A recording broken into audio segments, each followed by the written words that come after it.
पहले तो आप ये वीडियो सुनिए। आचार्य प्रशांत। केवल वो आचार्य प्रशांत नहीं, पास्ट में भी लोगों ने कोशिशें ऐसी की हैं कि भाई जिस चीज में इनका फेथ है उसी चीज का सहारा लेकर इनको हम कुछ अच्छी बात बता सकें। तो वही चीज वो करने की कोशिश कर रहे हैं। वो जो ग्रंथ हैं, गीता है, उपनिषद हैं, उनको रीइंटरप्रेट कर रहे हैं। अच्छा ठीक है, इस तरह से देखा जाए तो ठीक लगता है, लेकिन समस्या इसमें ये आती है कि जो आस्था है लोगों की उन ग्रंथों के अंदर, उस रिलीजन के अंदर, वो आस्था नहीं टूटती। उसके साथ समस्या ये हो जाती है कि लोगों को एक वैलिडेशन मिल जाता है। लोग तो वैलिडेशन ही चाह रहे हैं ना, उनको तो वैलिडेशन चाहिए कि भाई जो मेरा धर्म है वो सबसे सच्चा है, मेरे ग्रंथ में जो लिखा है वो बहुत बढ़िया है, उस ग्रंथों में हमारे जो ज्ञान है ऐसा ज्ञान तो पूरे दुनिया में नहीं है, किसी रिलीजन के अंदर नहीं। यही तो वैलिडेशन चाहिए ना एक धार्मिक आदमी को, तो वो वैलिडेशन वहां से मिल रहा है उनको। उसकी वजह से दिक्कत क्या होती है कि वो जो रैशनल बन सकते थे, जो कुछ सीढ़ी अगर और चढ़ते वो रैशनैलिटी की, तो वो मतलब एक पूरी तरह से रैशनल बन जाते, वो नहीं बन पाते। ये बातें जितनी बोली गई है ना, ये बातें सुन के थोड़ा सा मतलब हंसी आती है सुन के कि किस तरह की बातें ये मतलब बंदा कर रहा है, बौखलाया हुआ सा कितना। इसको शायद पता नहीं कोई प्रॉब्लम है या फिर कुछ समझ में नहीं आ रहा है, थोड़ा सा कंफ्यूजन है ना, कंफ्यूजन इसको।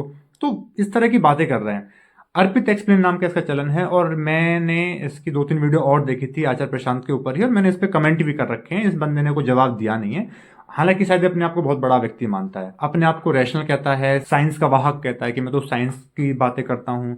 लगता नहीं है आपको आप साइंटिफिक हो और थोड़ी रैशनल बातें करते हो, क्योंकि अगर आप रैशनल होते ना तो आप इस तरह की बातें करते ही नहीं। इन्होंने जो भी बात करी, ठीक है, उसके पहले बात को समझ लेते हैं कि इससे 2 बात समझ में आती हैं। या तो इन्होंने आचार्य प्रशांत को बिल्कुल नहीं समझा, बिल्कुल जाना ही नहीं है, शायद ऊपर से जैसे कि धर्म जो सो कॉल्ड धर्म गुरुज हैं वो देख के उनसे प्रभावित होके, तो इनको भी लगा कि चलो आचार्य जी कुछ ऐसी बात कर रहे हैं, थोड़ा शॉर्ट देख लिया, रील देख ली, एक आध वीडियो देख ली होगी, और उस पर देख के ये उन पर टिप्पणी कर रहे हैं। इनको समझ है नहीं बिल्कुल भी। दूसरा ये हो सकता है कि ये कोई एजेंडा, बहुत इनके पीछे कोई बहुत गंदा एजेंडा चला रहे हैं।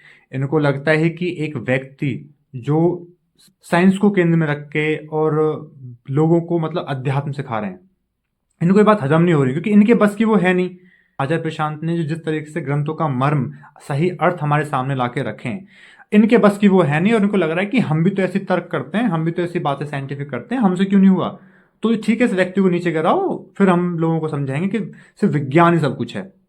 तो देखो भाई, तुम्हारा ये एजेंडा तो सफल होने वाला है नहीं, ठीक है, क्योंकि बिना अध्यात्म के कुछ नहीं है जीवन में। मैं बिल्कुल इस चीज को बिल्कुल एक्सेप्ट करता हूँ कि साइंस जो है, जो विज्ञान है, वो बाहर के क्षेत्र में बहुत लाभदायक है, और बिना विज्ञान के अध्यात्म मतलब पॉसिबल ही नहीं है।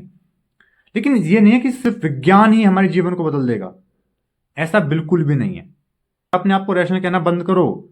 आपने सिर्फ ग्रंथों के वो हिस्से जाके पढ़े हैं, और उन्हीं को चीज पढ़ के, उन्हीं को देख के आप ना आचार्य प्रशांत पे उंगली उठा रहे हो। ग्रंथों में 2 चीज होती हैं, एक काल सापेक्ष, समझो इस बात को, और एक कालातीत, ठीक है, एक काल सापेक्ष और एक कालातीत। तो जो काल सापेक्ष है, मतलब जो बिल्कुल ही टाइम लिमिट्स हैं, जिनकी जो आज बात कह दी तो हो सकता है कि 10 साल बाद, जब 100 साल बाद उस बात की कोई वैल्यू ना रहे, तो आप उन बातों को उठा रहे हो, और उन बातों को उठा के आप मतलब धर्म पे उंगली उठा रहे हो। आप में किसी चीज को डिकोड करने की ताकत नहीं है। आपने भी पढ़ा होगा, आप शायद लिटरेचर भी पढ़े होंगे यार, आपने ये चीजें देखी होंगी कि कैसे चीजों को मिथ्स जो होते हैं, है ना, और कैसे एक सिंबल्स होते हैं, उनको रखा जाता है, उनको बता के फिर पोयम का जो उसका जो बिल्कुल डीप मीनिंग होता है वो बताया जाता है। तो आप इतनी सी बात नहीं समझ रहे हैं, आपके बस की मतलब नहीं है डिकोड करना, तो आपने उन पे उंगली उठा दी। आपके पास, आपके अंदर इतनी बुद्धि है ही नहीं कि आप कालातीत जो बात उनमें लिखी गई है उनको उनको पढ़ सके और उन पे बात कर सकें। आचार्य प्रशांत वही कर रहे हैं, लेकिन आपके समझ से वो चीज बाहर है। और मैं आपको बता दूं, आप अपने आप को क्या रैशनल मानते हो। असली रैशनलिस्ट आपको पता कहां मिलेंगे? उपनिषदों में। उपनिषदों के ऋषि ना बहुत ऊंचे लेवल के रैशनलिस्ट हैं। आप तो खैर क्या ही हो उनके सामने। आपको अगर रैशनल को जानना है ना, तो आइयो, आओ उपनिषद की तरफ आओ। और टेक्निकली ठीक है, आपको समझ में नहीं आएगा, लेकिन आप थोड़ा सा शांत होके, थोड़ा जो तुमने अपने पूर्वाग्रह रख रखे हैं अपने मन में, उनको हटा के समझोगे तो वो भी समझ में आएगा। उसमें बहुत गहराई से तर्कवादी जो चीज है उसको रखा गया है। मैं संतों की बात करूं तो संतों की बात तो फिर क्या ही बोलूं, वो तो आपके दिमाग से बिल्कुल ही ऊपर से जाएगी। अर्पित भाई, थोड़ा सा दिमाग को खोलो, ठीक है। आप इतने रैशनल रैशनल कहते फिरते हो, आप कुछ नहीं हो भाई। आप अगर आप खुद को रैशनल मानते हो ना, कहते हो, तो आप इस तरह से बातें करते नहीं। आपने कब देख लिया आचार्य जी को आस्था पे ऐसे बोलते, कह रहे हो कि आप आस्था को आड़ में लेके लोगों को समझा रहे हो? कब समझा, कब देखा आपने? वो सही अर्थ बता रहे हैं, वो अध्यात्म को ला रहे हैं, और आपको वो चीज गवारा नहीं है, क्योंकि वो कालातीत है, वो टाइमलेस है। हर इंसान के अंदर एक चीज होती है, चाहे वो कोई भी किसी धर्म का, किसी भी जात का है, चाहे वर्ल्ड में आप किसी भी इंसान को लीजिए, हर इंसान के अंदर एक होती है बेचैनी, वो दुखी होता है, वो जन्म से वो अंदर से बहुत असंतुष्ट होता है, और उसी असंतुष्टि को मिटाने का नाम ही अध्यात्म है।